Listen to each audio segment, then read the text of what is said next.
What if I decided I didn't want to travel anymore? I've been called out by some viewers. Now, I've said before, consultants do not need to travel. I travel a fair amount, but I chose not to when my children were younger, and now I spend a lot of time traveling. What if I didn't? Hi, I'm Ted Demopoulos. Now, if you are a new consultant, unless maybe you're in a major metropolitan area, New York City, London, Hong Kong, maybe you cannot travel.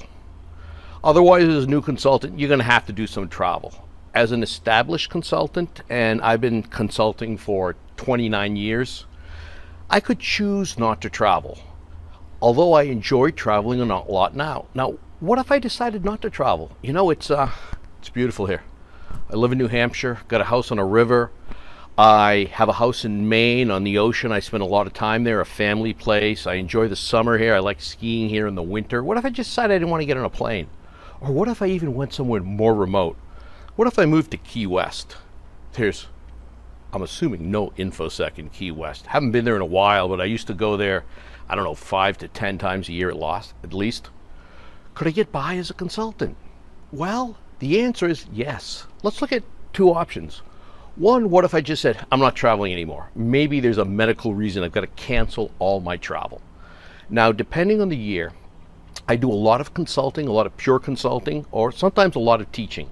Last 2 years been maybe 70 to 80% teaching, 20, 30% consulting, and it goes back and forth. Right now, my biggest client I do training for, it's almost all travel.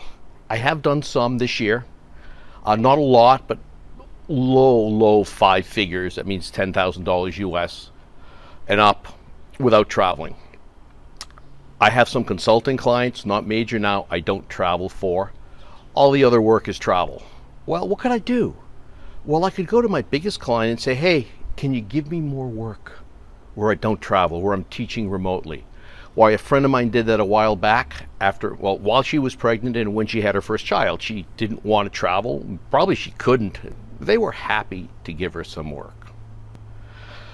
With some of my other clients, I could reach out to them, and others I've worked with say, hey, I'm not traveling, I'm available, but I can do things for you. So there are things I could do. Would I take a big bump in pay? Oh yeah. Pay would probably dip way down, come back up. I don't know, it might take 6 months, might take a year and a half if I'm massively changing my business model. What if I decided I'm not going to take any new travel? I already have some travel booked, some gigs booked for work up until I think early April of next year. Let's see, right now is mid-July, so I'm not going to count in my head like 9 months or something like that. Within 9 months, I could build up enough non-travel work that it would be okay, that probably my pay would stay relatively stable. Who knows, might even go up a little, might go down a little bit. As consultants, there are fluctuations, and that's normal. So, as a consultant, you don't have to travel, especially if you're established. I enjoy travel.